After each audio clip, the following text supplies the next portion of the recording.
We're building towards this year's Feeder World Championships out on the Ostellato Canal in Italy this April. After winning gold out in Lithuania, the team now are returning as world champions. The Italians are extremely passionate about team fishing. We're expecting some great crowds and a fantastic atmosphere. With less than 2 months now to the World Championships, the team here have gathered at Lakeville Fishery, a fantastic fishery at Melton Mowbray. This is to finalise preparations and receive their brand new team clothing.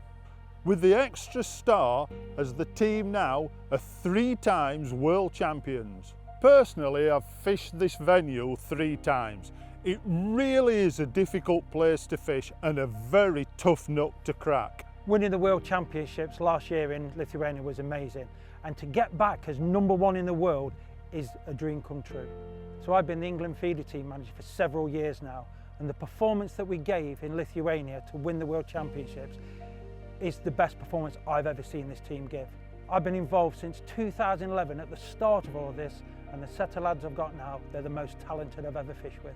Last year, we made a big decision to name the team before we went, so we're going to stick with the same winning formula that got us that gold medal last year. There is, however, one small change for this year. Max Stevens is coming in for Tom Noten to be the 6th man.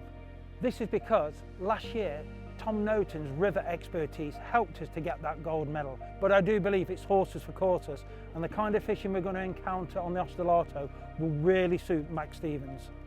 I truly believe I've got the best 5 feeder anglers in the world, and to add to that, I've got 3 tremendous young anglers, Gareth Lambert, Tom Noten and Max Stevens, who can fit into the team wherever their skills lead them.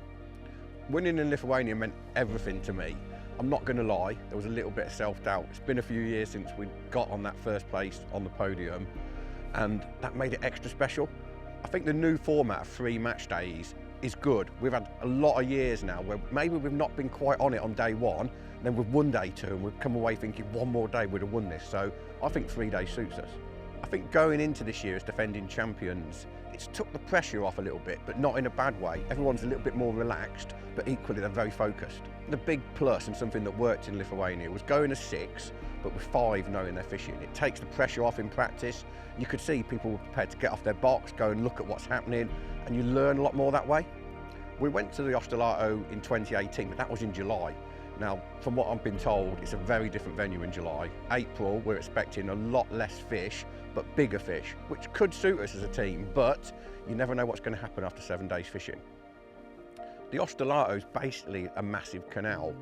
Now, that means you've got a lot of different distances to cover. So we're looking at rods from 10 foot and 15 metres to 14 foot and 85, maybe even 90 metres. So we've got to take everything, literally the kitchen sink. Regarding preparation, we've done our homework, spoke to loads of different people, got some great info, but 7 days of fishing, it's intense pressure on the venue and you just don't know how it's going to respond. That's what we've got to find out. So obviously when you're going away to somewhere like Italy, it's not just round the corner, you've got to do the journey, which for us is all part of it. It's going to take us 2 days, overnight stop, but for me, that's where it starts. That's where the action happens with all the lads, talking fishing non-stop. It's always part of the journey for me. For me, this is actually my 8th year with the team, and I started in Ostellato. It's where I made my debut for the England feeder team, and it's great to go back there. Sounds like it's going to be very different, but I am really looking forward to going back there because it was a great place to start. Being earlier, I'm really thinking that the team aren't going to have it straightforward. Last year, there was loads of bites, which I felt really suited our team. We're a really good team when there's fish and to go at. That's why I believe we came out on top. This venue literally couldn't be more different. You're talking about big fish, bream, carp. I think this is going to be one of the hardest ones to win, a real bottle job. And there is so many of these teams that specialise in catching 4 or 5 fish. So it isn't the numbers game. I'm not going to be negative and say we can't do it, but it will be a mega challenge. So when it comes to prep, I was given the nod from Dean about 18 months ago that I was going to be coming along as the 6th man. So bearing in mind the venue and the distances that we could potentially be fishing, I've been out on the bank at home, casting rods up to 90 metres, and also your normal 6 metres short lining work. I've tied hooks from 50 centimetres right the way through to 150 centimetres. I've got boxes upon boxes of hooks. Genuinely, my fingers are still sore now. Right, so last year, gold medal. First time in 10 years, and it's quite a simple reason for that. The rest of the European teams have upped their game. So the reason for this is they've got the tackle, they've got the tactics, and they've got a lot more people on the bank helping them, relaying the information. Of course, with this in mind, it makes practicing even more important. It's 4 days practice a year, 3 days fishing. We need to be on it from the first day.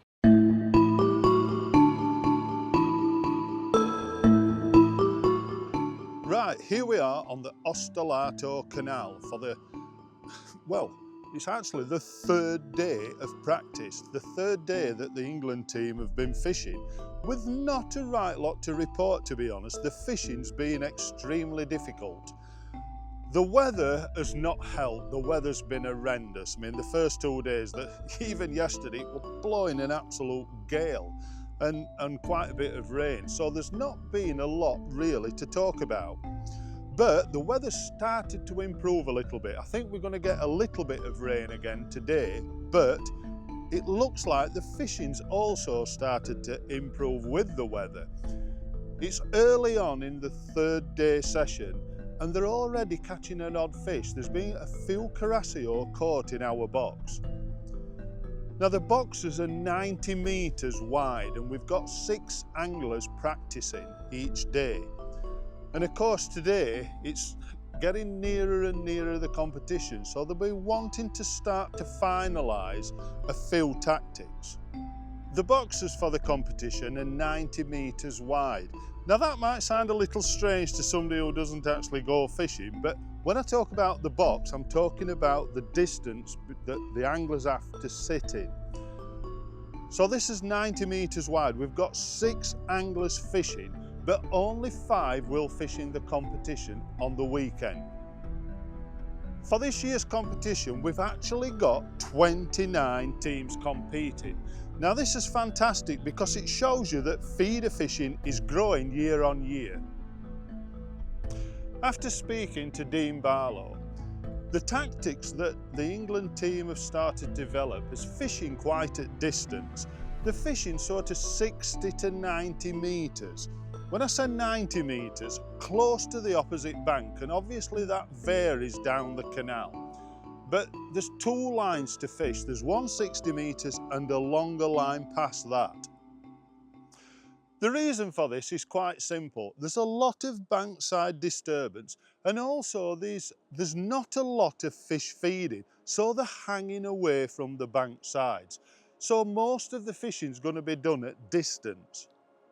Now it's looking at this moment that the target fish is going to be carasio, odd skimmers, but also bigger bream. The bigger bream will play an absolute major part, and it seems that these fish are at ends of each sections, so the draw is going to be so important. But of course, when it comes to team fishing, if you're in a box where there's 6 anglers caught bream and you can finish 7th, then you've done a great job for the team. With it being the start of the 3rd day's practice, it's already quite apparent that there's a few fish started to feed. And even though we're only half an hour into the session, it's a 5-hour session today. Every day is 5 hours, and it's 5 hours for the competitions at weekend. Also, it's 3 days competition, which is also new to this event. But already this morning, they've started to catch a few fish. And even though we're only half an hour in, there's been a few carasio caught in our box. So it's a better start than what they've had on the other practice days.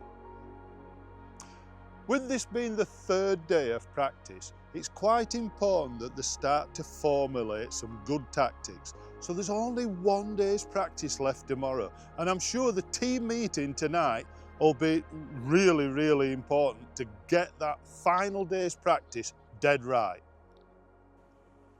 We've just ended day 3 of the official practice. Now, I've been joined by Tom Norton, and he's been down on C and D section? D and E section. D and E section. There's a split between the venues, so these sections are quite a long way away from A, B, and C. C. That's right, yeah. What's happened down there, Tom, with the fishing? Yes, obviously there's a split in the match length, and me and Graham West have actually been down on D and E today. Mainly, obviously, because the lads are here fishing in the end of C section, we needed to know what's going on at that part of the venue. We've been watching other teams. We've got his eye on the Hungarians, the Czechs. The Italians are in the first box on the top of D section. So we had a few teams we wanted to look at and just see where the fish were being caught. And to be honest, it was okay at the start. A few fish were down the middle, we noticed. There wasn't many fish being caught across, which was interesting. And as the day's gone on, we think it's got harder and harder. But to be honest, we were chatting about it. I was chatting with Dean earlier and some of the lads. We think potentially the weather has affected the venue a bit. It rained really heavy last night, and the lake, you can't sight a shot at the moment. It's actually come up overnight, and I think some water's gone into the venue as well. And generally speaking, that can have an effect on the fishing, can't it? So there's a few things to look at, but I think from what I've heard earlier, the lads might have stumbled across something, did they? Yeah, it's been a strange sort of day. There were a few fish caught early. I mean, I reported that the fish fed early, but then the middle of the day was a little bit catastrophic, really. Yeah. But the last hour, there's been a few fish caught, and I think the England team have stumbled on just something that might well help them for the weekend. I mean, there's one more day of practice, and tomorrow's going to be a massive day. Huge day for the team tomorrow, obviously. You practice all week, you're trying different things, but generally speaking, you'll know better than anybody, things need to start coming together by the end of the week if you're going to push for a medal. There's been a lot of these competitions where the team plan's been formulated on the last day of practice, Definitely. which is Thursday tomorrow.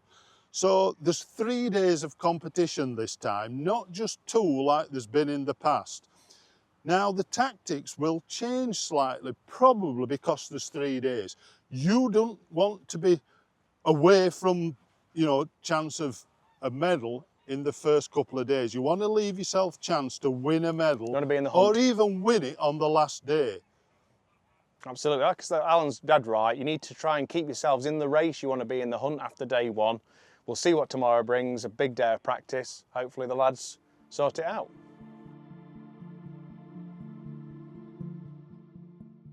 Today's day 4 of practice. Now I just wanted to run you through a few of the tactics that the England team are using. I'm trying to keep it a little bit quiet because there is a few people walking about on the bank. Now the canal here where they're practicing is about 82 metres wide, and it's very obvious that the fish are pushing across to the far bank. The few fish that are available to catch are mainly tight over. There's probably an odd fish to catch at the start, around about 60 metres out, but it's a bit of a gamble really, because you want to be setting up that far bank to try and catch those odd fish that are available early. That 60 metre line is only like 6 or 7 foot of depth. It's not so deep, but of course when you push across to the far bank it's quite shallow. What you've got to think is it's spawning time. Even in this country the fish are looking to spawn, and I think what's happening are the fish are really tight to that far bank. They're away from the bankside disturbance and they're up to that far bank where, I mean, it happens in England, the fish move into the margins and also move into the far side to spawn, and I think that's what's happening on this channel.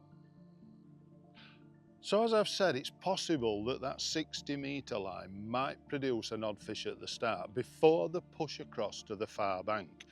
The far bank is very shallow. There's not a lot of depth tight to the far side. So small feeders are quite important. Most of the feeders that the anglers are using, most of the teams in fact, are using winder feeders because they're bottom loaded and you can cast them easily. When you're fishing 80 plus metres, you want a bullet forward feeder. So a lot of the teams are fishing with this type of feeder so they can reach the far side. Now what the England team have found is that the smallest type of winder feeder is the best. And also when the conditions is good like we've got today, using as little lead on the feeder as possible. You're trying to produce as less disturbance up to that far bank as you can possibly do. We don't really think that a lot of the other teams have twigged this. I mean, virtually everybody on the match will be using braided line, but if you can keep everything as sort of not producing any amount of disturbance to that far bank, the better chance you've got of catching a fish.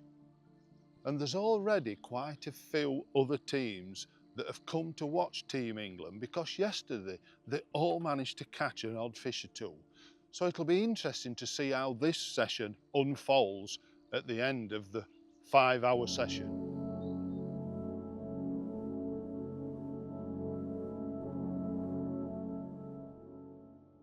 So, come to sunny Italy, they said. Wow. Someone tell me where the sun is. We had a little bit of sun, but mostly rain every day, and that really affects the fishing. Now, what I mean by that is, we've been told, and as I've walked up and down the bank the last few days of practicing, the managers and the bank runners have all said that when we have some rain on this venue, it actually stops the fish from feeding. And as we're speaking, it's actually raining now again. So, it's making technical decisions very difficult at the moment. There's not a lot of fish being caught, so it's really very important that we work as a team to get our tactics right. It's very, very tough to get your technical stuff right on the bank when nobody's catching any fish.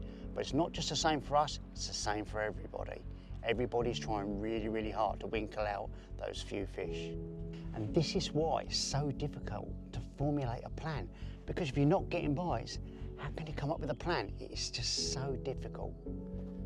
This really is going to be, if you're lucky enough to get that first fish in the bag, it's got to count. This really is going to be a World Championships where every fish is going to count. If you manage to hook a fish early, pressure is off. So I'm down in D&E section and day 4 of practice is coming to an end. I've been down here for 4 days now with Graham West, and let me tell you, I've covered some miles. We both have. We've been up and down the bank all day, watching all the teams, trying to see a few fish, a bite, but there's so few fish feeding. We're just trying to work out where those fish are, what lines the fish are coming out on. Most importantly, the best time of day to get a bite. There's been so few fish caught, it makes things very, very tricky from this point on. Now, normally, at the end of a training session on a World Championships, the team comes together, the backroom staff comes together, and we talk about what we've seen, the anglers talk about what they've caught and things they've tried, but with so few bites and so few fish being caught throughout the whole venue, it's making the whole process very difficult indeed. With this being a 3-day event for the first time, tactics for day 1 of the World Championships are going to be really important. So manager Dean Barlow likes to get a message or a phone call when the angler that we're with, when the backroom staff and the bank runners, we always like to send Dean a message, and Dean likes it when our anglers caught their first fish. I think this year he could be waiting quite a while for some people because those bites are at an absolute premium this year. I think a few anglers may literally be fishing for 1 bite, 1 fish. But it's a World Championships and it doesn't matter whether it's 1 fish and 1 bite or 100 fish and 100 bites. This is what it's all about. We've just finished day 4 of practice. Now, I've spent a couple of hours with our lads this morning just watching, and to say it's been difficult is quite an understatement. Caught a couple of bigger fish early on, but then it's almost been really tough to catch a fish during the day. They fished several different lines. These lads have practiced really well. They've really chopped and changed and tried to find something where you can catch some fish after that initial sort of first hour and a half.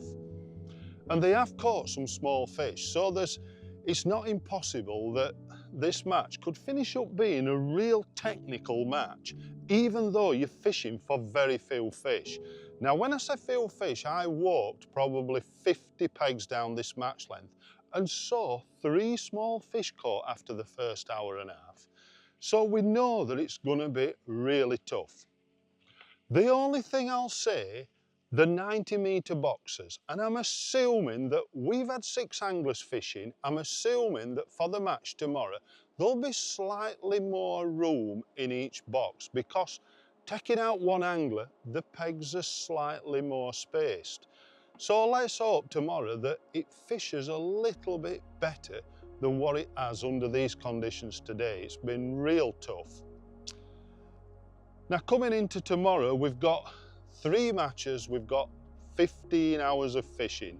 Let's hope that these lads, once they put the plan together tonight, can put a good result in for the first day to set themselves up for the next 2 matches. I'll hand you over to the 6 lads now to run you through the information that they think will help them come the match. This year's bait for the World Championships has been a lot easier than last year. With the fish hardly feeding, it's been so much easier for me, but saying that, the bait has still got to be 100% for the anglers to use. Obviously this year we don't need big quantities of bait, but the bait we've brought out this year, well, received in Italy, we've got pinkies, red maggots, we've got fluoro maggots, we've got casters, we've got red worms, we've got dendrobinas, hemp, sweet corn, and a vast array of different ground baits. When we arrived, the weather hasn't been so clever, but for the 3 matches coming up, the weather is going to change and get really warm. So each angler will have the cool bags with bottles of water, froze down, all to keep the bait very, very fresh and cold. To hopefully retain the World Championships, the anglers need top quality bait. Hopefully myself and the backroom lads will provide that to the anglers come the day. Okay, so after the 4 days practice, this is the plan. The Ostellato is ranging between 75 to maybe 85 metres wide. Line number 1, hopefully 5 metres up to 5 metres off the far bank. The reason it's 5 metres off the far bank is, 1, because if you chuck too close, you're going to get snagged up. Secondly, if you chuck too close, the depth isn't there, we're looking for a drop. So basically when you're hitting your clip, you're following the feeder in and it's like, dunk, got you. That's the first one. We're coming back as well, maybe 12 to 15 metres. Reason for that is we feel it's going to be a safe zone. What I mean by that is, after the first hour and a half, we think the bulk of the teams will be crashing the far bank because that's where the main fish are. What we're going to do, we think they're going to come off the far bank, we're going to drop on that after an hour and a half and pick off a couple more fish. Distance is more important than the depth, because the depth doesn't really change after a certain amount of time. So that's why we're looking at those 2 distances where we can start across, because that's where we think we've got the best chance of catching a fish, and after that the safe zone is 15 metres back. Other than that, and I really, really hope that we don't need it, is to save a blank. To save a blank is basically we're fishing with little feeder, little hook baits, light lines, small hooks. That line, I think we're going to leave it up to the angler, or maybe the section. We've got a bit of information we need to speak about later on, and where that's going to be. I think that's between 12 and 30 metres. And all we'll do with that is fish a little feeder, small hook baits, and you're looking for a tiny little skimmer, a tiny carasio, or just some random fish. On the bait front, we've literally brought everything with us. Casters, maggots, pinkies, red worms, normal worms, dendrobinas, bloodworm and joker, you name it, we've got it. We've got various different ground baits from Census. We've tried everything in practice, but the fact is, the venues gradually got harder and harder. We're fishing for 1 bite, and carasio, we've sort of agreed as a team that carasio are the most likely fish to still feed. I think the bream will look after themselves, but for the carasio, pinkies, fluorescent pinkies or red pinkies, they seem to be the bait. So on the hook, you're looking at double pinky. That's the bait that seems to be to catch a carasio. But if anglers are deep in the mire, and that could happen to any of us this week, a little bit of red worm, 2 bloodworm, just a get a bite bait. It's going to be small hook baits. Every bite needs to count. So one of the things that is really important, and has been all this week, has been choosing the right feeder.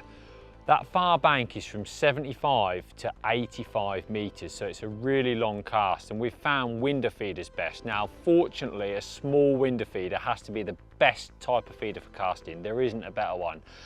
which is so important. The water's not that deep, we're trying to sneak the feeder in. So you imagine chucking 70, 75 metres with 45, 60 grams worth of lead and trying to put it in nice. It's so important. Hit the clip nice, keep it tight. When you're fishing for a fish, we're trying to give ourselves the best chance. I always like to say stack the odds in your favour. So I think if we can go into the weekend and fish at the level that we can, knowing what we do about these feeders, we are giving ourselves a great chance. So of course, one of the other things we have to think about is how do we catch a fish, like anything? And we've got like a couple of plans with short line and down the middle. Now, as good as a winder feeder is, I think a little cage is going to be more important, like a 3 square cage. When you have a cage feeder, you can put the ground bait in so it basically puffs out all the way down to try and draw a fish in, or nip it in a little bit tighter so it's open and exposed on the bottom. And I think if we can mix that up, then we will have a chance of catching a few, and I mean a few, like 5 or 6 little fish would be incredible. So those 2 feeders are going to play the major part, I think, across the fishing for the weekend. Of course, we'll have everything else ready, but they'll be the ones I'll be focusing on. Balanced tackle is mega important on this venue. Obviously, we're fishing for very few bites, so when we hook a fish, we need to make sure that we've got the best chance of landing it. We're using size 18, size 16 hooks, small hooks for feeder fishing with 0.12, 0.10 hook lengths. Hook lengths of around 50 to 70 centimetres. Obviously the rules dictate that 50 centimetres has to hang below your feeder when you cast out. So nothing shorter than 50 centimetres is allowed. So we're finding around 60, 70 centimetres is about the right length of hook length. We're using small hook bait, so those smaller hooks are making a big difference for cute feeders like Carasio, small skimmers. Now, we think there maybe is a place for even finer though. 0.8, maybe even size small 18s and 20s hooks if we have to catch a tiny, tiny fish as a last resort, doing that on a short feeder line, maybe just 6 to 10 metres out, something like that. Now, importantly as well, we want to see every single indication. That is why we're using braid, and we're using braid direct from reel all the way down to the feeder. So we're even using braid shock leaders because we want to see every single indication. Mono's got too much stretch, and braid, as we know, it's got no stretch at all. We're seeing all those little tiny bites. The downside of braid though, let me tell you, when you're playing those match really important fish, could be section winning fish, on a braid direct setup with light gear, it is proper heart thumping stuff. So we just finished 4 very intense, very difficult training days. Probably the hardest conditions I've ever fished on these sort of matches. Very, very few fish. Unfortunately, this time of year, a lot of the fish have gone off to spawn and things like that. And it's a fantastic venue, but not at this time of year, unfortunately. But we've still got to sort some things out. And tiny little differences are making a big difference at the minute. And if you've got any sort of feature on the far bank, whether it's a few stumps of the old bank or a bush or something like that, it's a major, major advantage. I mean, let's get realistic here. You're looking at one reasonable sized fish for good points in every section here. It really is tough fishing. And if you've got a feature like that, I think it's almost worth going straight to it, you know, to almost guarantee that fish rather than playing safe. If you've not got a feature like that, is it worth holding back a little bit, maybe giving yourself a chance of an early fish, and then having somewhere to go maybe at the end of the match to catch another one, and then combine that with a few other things that you know might get you out of trouble. You know, might avoid a blank with fish down the middle or even close in as well. But like I say, it really, really is tough fishing. So fingers crossed, luck's on our side this year. So the biggest thing we've found in the past few days in training is obviously bites are at a premium, so we have to fish braid straight through, so we've ruled out mono completely. And also the power gun rig, with the distances we're fishing in excess of 80 metres to the far bank, we've ruled out the power gun rig completely because it's tangle prone. Now if we hook a big fish, what we are doing is using a 12-foot soft rod rather than the usual 13-foot power rods. And that just gives us that bit more insurance in landing the odd bonus fish, such as a kilo plus carp.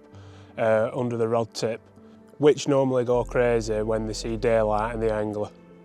We've even chosen to use braid on the real short line, like 12 metres, 15 metres, fishing for fish that are like an ounce, just to rule out a blank. And obviously fishing braid's so important when you're fishing for like a bite at a time. And that's because it really does show up every small indication. Let's just hope we've got this right, kicking off with the first day tomorrow.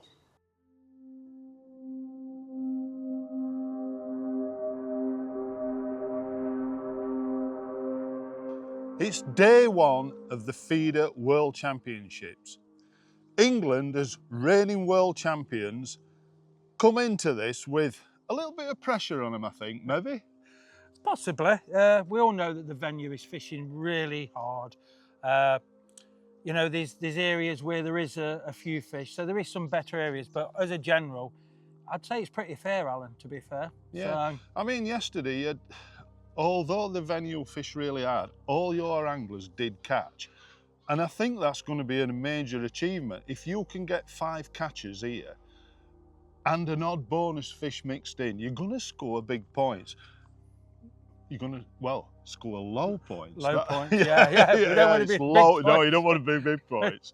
Right, if you can score low on the first day and set yourself up for the next 2 days, that's going to be a major achievement, I think. Yeah, well, with this new format, it's over 3 days, the first time it's ever been tried in a World Championships. There's a record 29 teams competing in the feeder this year. So the sections are split into 2 subsections. So you've got 1 to 14, 15 to 29, and the points are given as per number 1 in the section gets 1 point. So the lowest, it's on penalty points, the lowest points wins. But with it being a 3-day event on this really difficult venue, I think there's a lot of peaks and troughs to come. Yeah. What do you think the draw's like? I mean, it's difficult to say because obviously we've not seen each individual peg.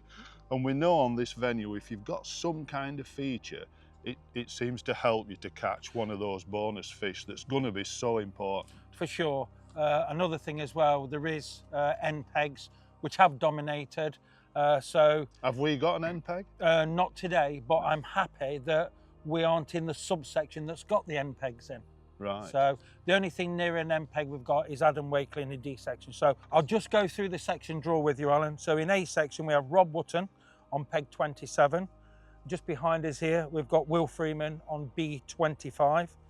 Lee Kerry is on C11. Adam Wakelin is on D5 and Stephen Ringer is on E16. Yeah. Where Will is, I mean, B25, we know that the lad on the next peg yesterday caught a couple of bonus fish. Yes, he did, yeah. So hopefully Will can get off to a great start. If he can catch a bonus fish early, then it'll settle him down. Yes, and the thing is, Alan, is you can't legislate for what pulls the tip round. The fishing is so hard, but we hope that what we've practiced, we have caught some quality fish in practice, so let's just hope it comes to fruition. Yeah. Is there any fish that don't count on this competition? I know when we fished it in the past, the catfish weren't allowed. Is all the fish allowed? For this year's championships, Wells catfish, which are the kind that you catch in England, they are banned, and eels are banned. There's 2 other kind of catfish. There's the channel catfish and the poisson chat. They are allowed. Zander are allowed. So it's just eels and Wells catfish that are banned this year. And everything else counts? Everything else counts, and thank God for that. Yeah, on a difficult venue. On a very difficult venue. Yeah, catching a catfish and an eel. Oh, it'll be horrendous. Yeah. But, you know, 3 days, different format. You can't win it on day 1, Alan. No, let's hope we get off to a great start. Yes, for sure. It's clear very early on that the team are struggling. In fact, after 2 hours, only 2 of our anglers have actually caught a fish. Now the weather is red hot today. We're talking 30 degrees and literally no wind.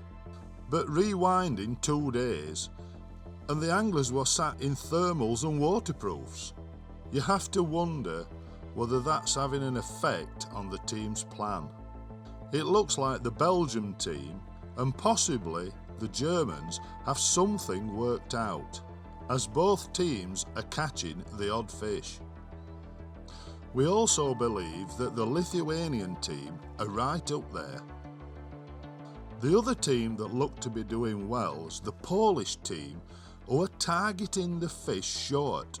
In fact, very short, even as close as 15 metres out, targeting those smaller fish. By the end of the match, this could prove to be a great strategy, and while this might not produce any individual section winners, they could still finish with strong team points, and that's what you need in a team competition. Day one of the competition has just finished, and to say it's been tough for Team England's a bit of an understatement, really. It looked like we were going to have a real tragic result, but Lee Kerry, being Lee Kerry, managed to catch a bonus carp in the dying stages, really, which has rocketed him from virtually last in the section, having one small catfish, to actually winning the section. So that's really been the highlight of our day. The problem is, I think, because practice has been so difficult for the team, I mean, the first couple of days, the weather was just ridiculous. So we've only really had the team fishing properly for 2 days, when it's been similar conditions to what we've had literally for the first day's competition. Looking at the results from today, Lithuania have scored 14.5 points, absolutely fantastic. Belgium's 15.5, Poland 16, Germany 18, Netherlands 24. Now, when I say that England have got 40 points and are way down in 14th, it's not an impossibility to finish up winning a medal, because this venue will be very up and down. I'm sure the meeting tonight, there'll be a lot of talk about maybe changing things slightly for tomorrow's second day match.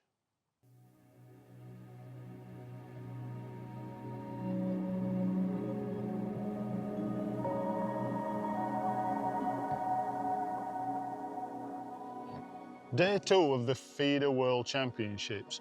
It looks like it's going to be a bit of a scorchio, but let's just hope that Drennan Team England can put a better result today than what they did yesterday. What do you think, Adam? It's very, very difficult, because there's been 2 ways to get your points, which was demonstrated perfectly in this section yesterday. As we know in training, if you can catch 3 fish, you're a hero. I think 3 proper fish. So what I'm talking is 400 grams or more. Yeah. Which everybody at home thinks is quite easy. It's obviously not. No. So, like I said, there's 2 ways to get your points. You either catch 3 proper fish or a big fish, or it seems to be yesterday there's quite a few teams who fish for the little fish. The problem we've had yesterday is that they both feed at the same time. So you've got to make your choice. You've got a very, very small window. short window, yes, to catch some fish. Yes. Obviously you know, you always go with your team decision. Our team decision was to fish the far bank. Now, you could look at that and say, have we got it wrong because we didn't catch an early fish? Maybe. My point of view is, in the top 5 teams, there's at least 3 of those teams that have fished our tactic. Yeah. One that hasn't. Lithuania, I think they. Yeah, Lithuania, Belgium. Similar. So Lithuania's chucked the far bank, got their fish. Belgians have chucked 3/4, got their fish. The Polish, who I think are 4th after day 1, have caught the little fish. Nah. That's 3 different ways. Of course it is. With points that are very, very close. Yeah. You know, you need some massive amount of luck. Like I think the Belgians, 3 of them had a bream. I've caught 1 while we've been here. 2 while we've been here, sorry. Yeah. So what I'm trying to say is, yes, there is an element of luck, but they've made the bed, they've lied in it, which we did yesterday. See how today goes. Yeah. Could be a completely different day. Of course. Today. I mean, the thing is, it's not really been hammered, the match length, has it? Because there haven't been masses of fish caught. No, but you're catching the same fish, and they've got hook marks in them. They're obviously resident fish. I think the old problem with this World Championships, there's no fresh fish anywhere, and they're not jumping in your keep net. No. You've got to fish correctly for them. whatever you're going to fish for. Yeah. I mean, when you look at it, 1 kilo to 1.5 kilos in any section is going to get you mega points. It's massive. I think we worked out last night, to put this in context, I think there was 50 people blanked, right, and 110 had less than 100 grams. So 100 wow. grams in Wow. our money is 3 ounce. Yeah, wow.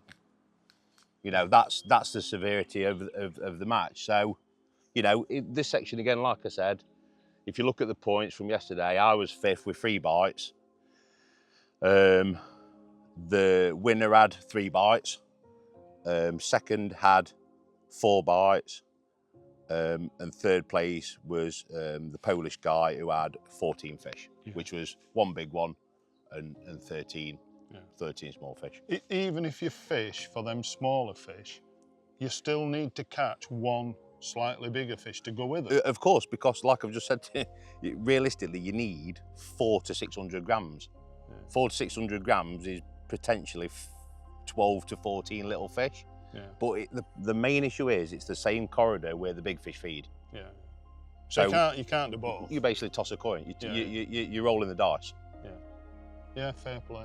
Fair play. So we'll give it as best today, and I'm happy with that. Yeah. Good luck, Master. Thank you. I'm here now with Steve Ringer. Now, Steve had a very, very difficult day yesterday. In fact, he's actually joined the Ring of Fame. He's joined 3 anglers now that's blanked in a World Championships. One's myself, the other one's Tommy Pickering, and now the famous Steve Ringer. I don't know if it's a good club or a bad club. To be fair though, obviously there's a few world champions in that club. The only thing I'll say, there weren't so many crowds on bank yesterday. No, there when wasn't, I blanked at Home Pier Point, there were probably 400 people at back of me. Yeah, and you lost a fish, I never even had a bite. Yeah, I did. I missed a bite as well. But, I mean, joking aside, yesterday was this section was unbelievably difficult. And I mean, I'll let you, Steve, run through what actually happened yesterday. But basically, you needed one. I'm on E29 today, which is M peg.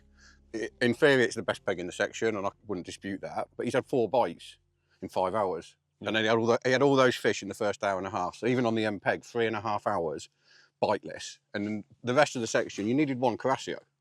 Either side of me got a Carasio, one got it across, one got it 25 metres. But when you're fishing for 1 bite, you need some luck. Yeah, it's 1 bite, you know what I mean? Like, I mean, you've only got to look what were 5th in section. What were 5th in section? I think 6th was 150 grams, which is what, 5 ounce? So like, that's the only thing that keeps you in it. You're 1 bite from being hero. You know, I mean, when I got news that Lee had caught his carp, I'm thinking if I could get a Carasio here, we're coming back from the dead. And that is going to happen on this venue. Yeah, yeah. Just because teams are leading, I mean, obviously Lithuania did fantastic yesterday to score 14.5 points. Unbelievable. But a lot of it is 1 fish away from really having a bit of a disaster. So anything can happen in this competition. I'm sure that, you know, during this, today, there'll be some twists and turns. So let's hope that we have a little bit of luck today and catch them bonus fish. I think anything's possible on this venue. Do you think there's anything else you can do tactics-wise? Have you changed tactics to try to... Yeah, we've changed a few things. Not so much in this section, which sounds daft because I've blanked, but we felt like I fished in the right places. So, but in A, B, C, we felt like starting across was a poor decision in hindsight. We didn't get that kicker fish to start, missed out on the early silverfish. So today we're going to start basically down the middle or shorter, try and put a fish in the net when they're feeding. And then you've got 3 hours to catch a bonus fish late. These 2 sections, Adam's section's different because he's got trees. Yeah. Fish love trees. We've also changed the ground bait. We've made it a little bit lighter in colour, a little bit lighter in weight. Yeah. It's high pressure. We felt like the teams that caught were maybe clouding it up a little bit. Yeah. So we've changed the ground bait, but other than that, it's a 1 fish venue. I think the biggest mistake was ABC starting in the wrong place. Yeah. We didn't start where the little skimmers were. And it sounds horrendous, but like 1 little skimmer, and you'll know from fishing, I don't know, 100 World Championships, if you've got a fish in your net early, you fish better. Yeah. You make better decisions. I actually said that. I mean, the pressure on you yesterday, you know, building after sort it builds of and builds, 2 hours in, it's like, it's a horrendous situation. So, you know, let's hope that today, a slight change in tactics, brings an odd more fish. I mean, you're not talking about a lot of fish. You're talking about each angler catching maybe 1 or 2 bonus fish to get good points. So let's see how it unfolds. Here we are, it's day 2 of the Feeder World Championships, and it was a very, very tough, difficult day for Team England yesterday. They probably didn't quite have the rub of the green. You're looking to catch really 1 bonus fish in every section to get good points. Now, I don't know really what to say about the fishing. I'll just leave it to Dean to cover it. Well, we've been here, Alan. We've fished for 4 days hard practice. We thought that we had something, and it didn't come to fruition. But when you practice and you catch some fish and it doesn't work on the day, you have to try something else. We are a bit gutted, but the light at the end of the tunnel is it's a 3-day competition. Yeah. So we're going into day 2. We've got a chance to put the wrongs right, as we say. So we're not downhearted, we're disappointed, but we've got 2 more days, and I think there's a lot more to come from this venue, whether it be good or bad for some of the teams. Yeah, I agree with that. I mean, when you look at it, it's going to be really difficult for every team or the leading teams to score low again, because you're really wanting 1 bonus fish and maybe 2 or 3 small fish. That's exactly right. One fish gets you some points, and 1 bonus fish gets you up the table, shall we say. It gets you mega points, but on a venue like this, you're setting little traps, and you can't legislate what you can't say I'm going to fish for a Carasio or a carp or a bream, because nobody knows. Yeah. But there's obviously and the top 3 teams. This is the kicker. The top 3 teams, which was Lithuania, Belgium, and Poland, they all fish differently. Yeah. So you have to bring all of that into the equation and try and formulate some kind of plan. But like I say, there's another 2 days to go yet. We're disappointed, but we're definitely not downhearted. No. I mean, obviously we were down with Steve yesterday. Steve had a difficult day. I mean, for Steve Ringer to blank says, a lot about the venue. It's very, very difficult. And just 1 fish would have, reduced your points by 10 points. 100%. And like we've said before, is ifs, aren't there? So, but if Rob Wootton, if his little catfish would have been a Carasio, Steve Ringer caught a tiny fish, you're taking 15 to 20 points off your total. Yeah. That's how close it is. Yeah. And I don't expect it to be any different today or tomorrow. No. I mean, we've had a bit of a giggle with Steve this morning because he's joined the circle of blanking in World Championships. And I've had the luxury of, not the luxury, but I've actually done that. But when I blanked it, we're at home pier point in front of probably 400 people stood behind me.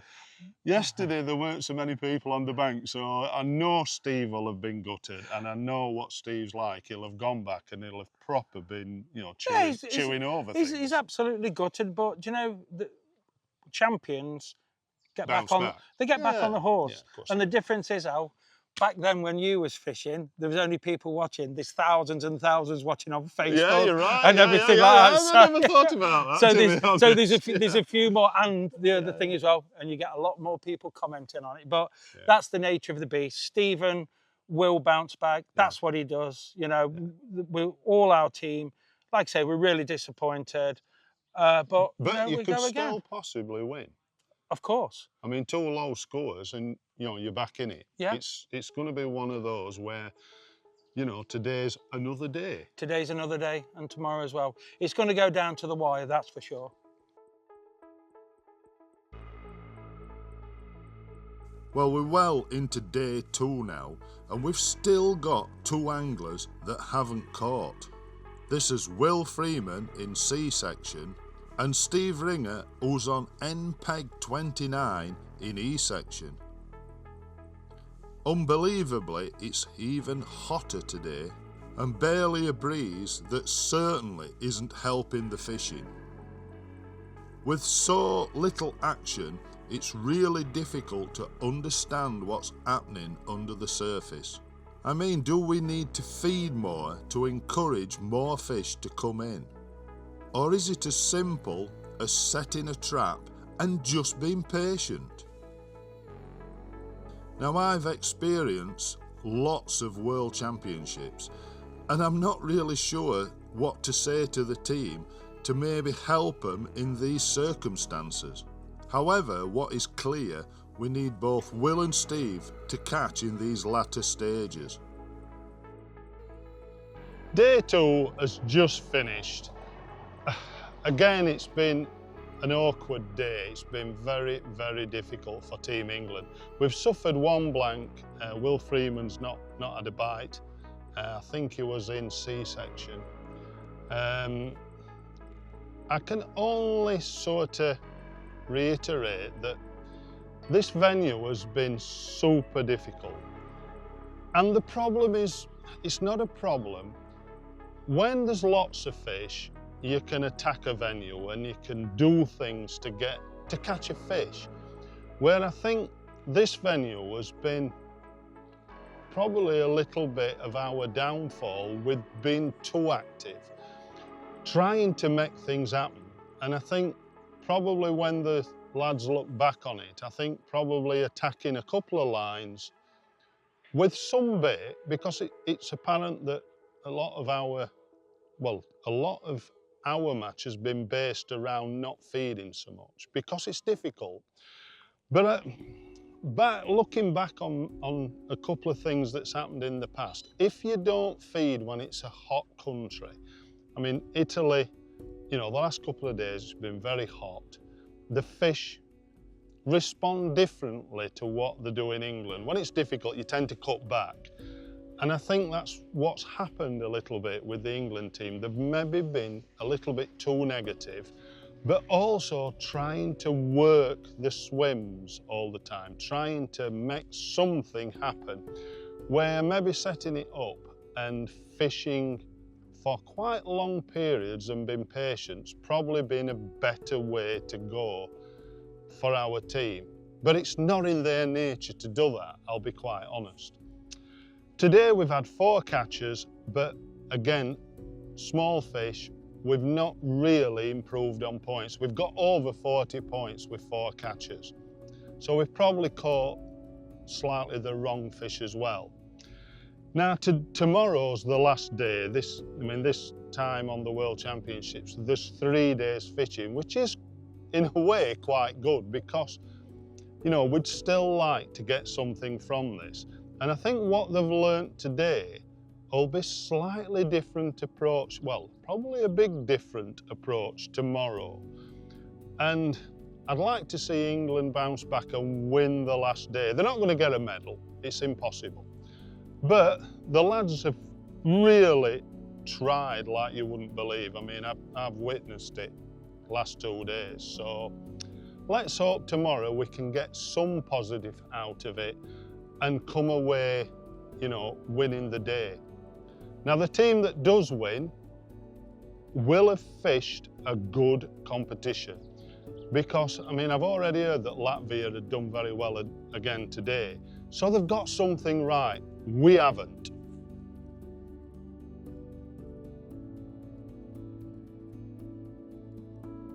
It's the start now of the 3rd and final day of the Feeder World Championships, and it's already looking like a bright, sunny, flat, calm day again.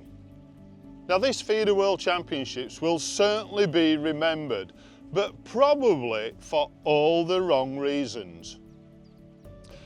The venue is really fishing terrible, and although there's a method, it's something that the Team England have just not fell upon. And when you look at they caught 620 grams yesterday between the 5 anglers fishing. It just shows how hard the fishing actually is. On a positive note, the camaraderie between all the teams fishing has been very, very good, to be honest.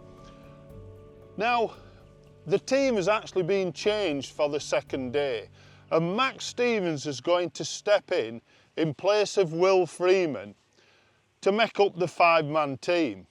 This is Max's debut at the World Championships, and although he's fished the Europeans before, this will be a real good grounding for the future. With the team back now in 19th position, they've decided to change things up for the final day. Maybe feeding more bait at the start, but certainly having longer casts, something that they've not done in the previous 2 days. Now what I mean by longer casts is maybe having 25 to 30-minute casts and really being patient to try to catch those bigger fish.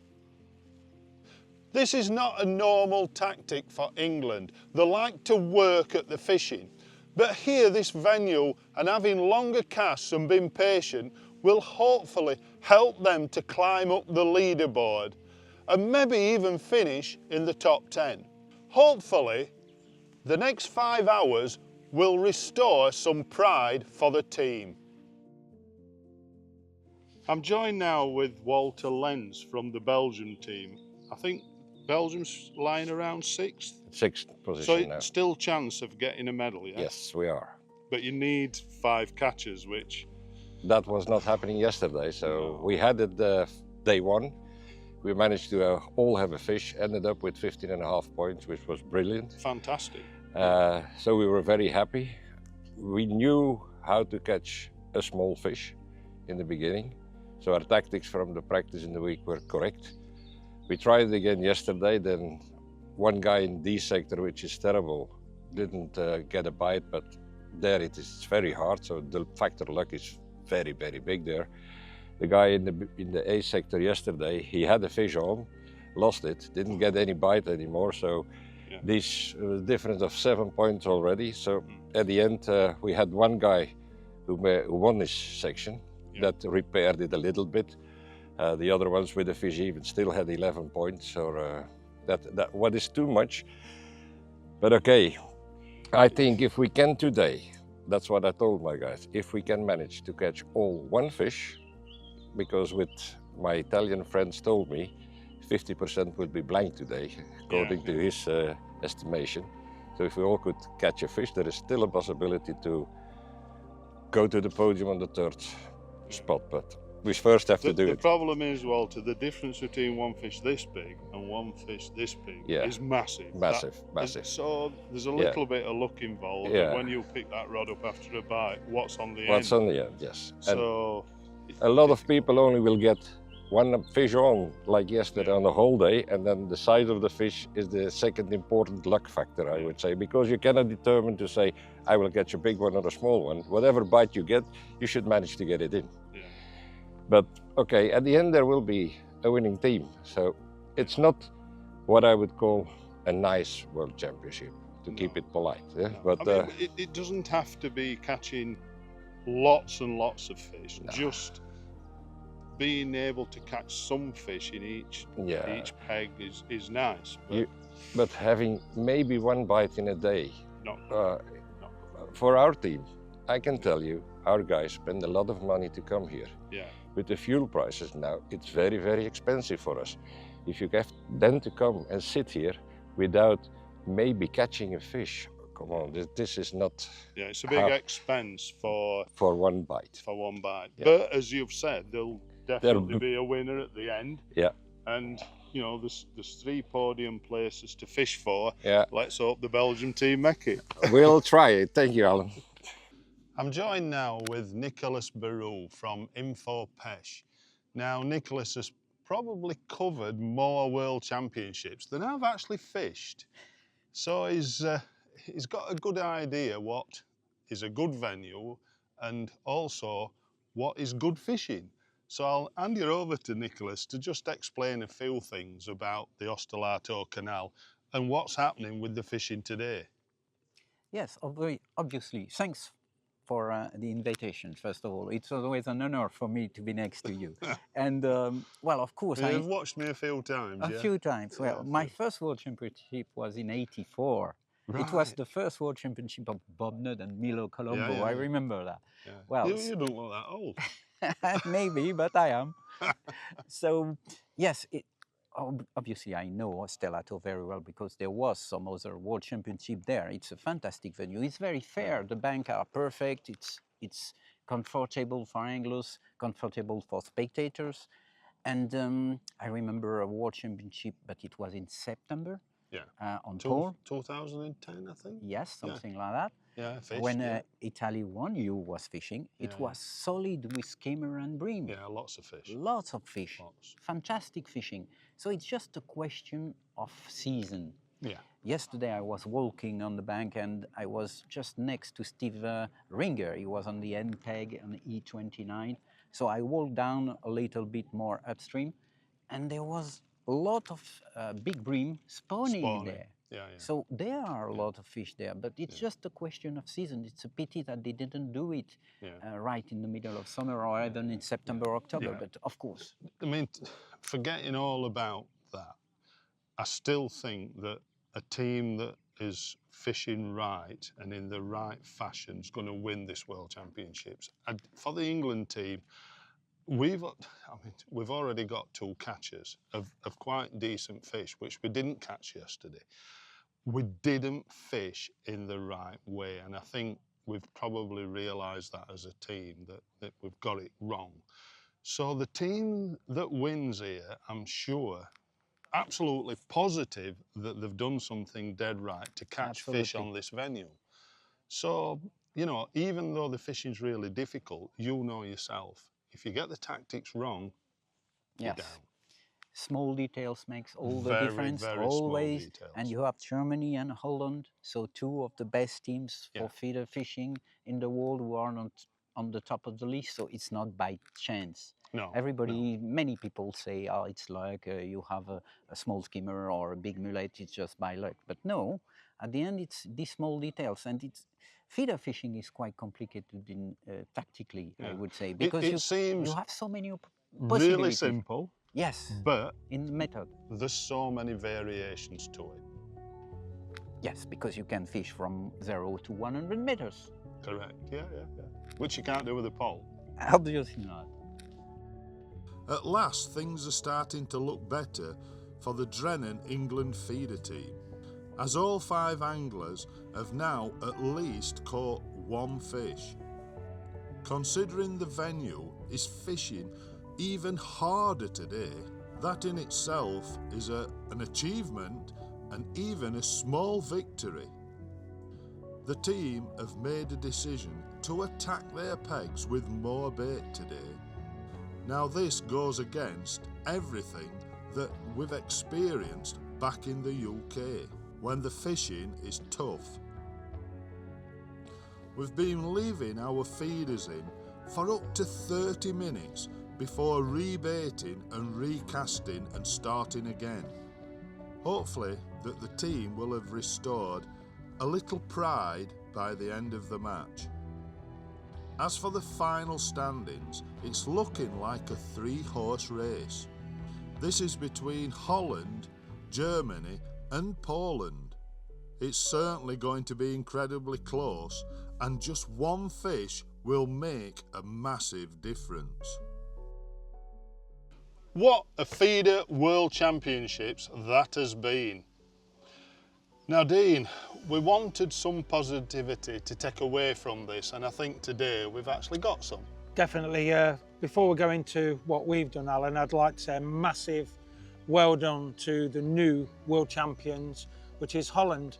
They've had it right all week. You know, you can't, at the highest level, you can't get away from the fact that they've had it right. Germany second by only 2 points, and then third is Poland, who's fished differently again. So absolutely, we know what it's like to win a gold medal, and we know how good the feeling is. So a massive well done to them. Yeah, fantastic. I mean, I think Holland's sorted. Have they actually won before?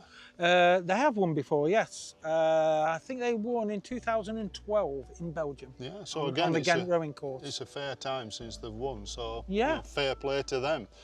I mean, for us, it's been a difficult World Championships, and what you've got to consider is this: when you're in England, when the fish are difficult to catch, we tend to pull back on the bait, and it's really difficult to get it in your head that sometimes, even to catch 1 fish, you have to feed quite a bit of bait to catch that 1 fish.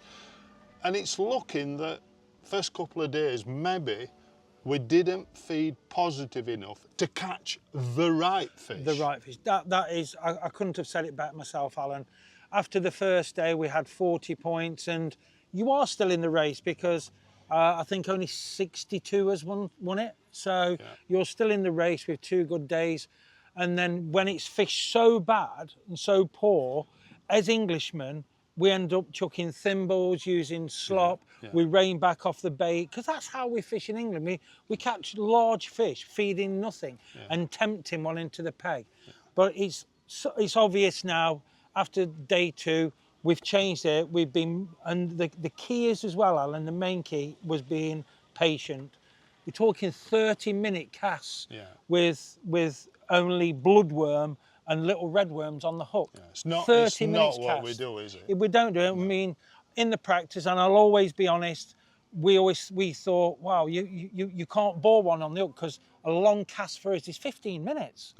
But we needed to double that, and today it's worked with Stevens 3rd in his section, Rob Wootton is joint winner, Lee Kerry is 4th, Adam Wakelin is 7th, and Max Stevens managed to catch a fish, and he's finished 12th in his section. We've not got the official point score yet. We think that we've scored 28.5, which we think has come 3rd on the day. Italy, the local team, Italy, have actually won today, we think, with 22.5 points. Yeah, and I think Holland's 2nd with 28.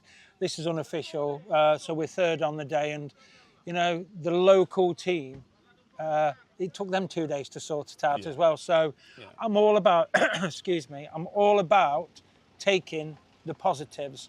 And if you can leave the bank having something under your belt for next time you come, I'll take that all the time.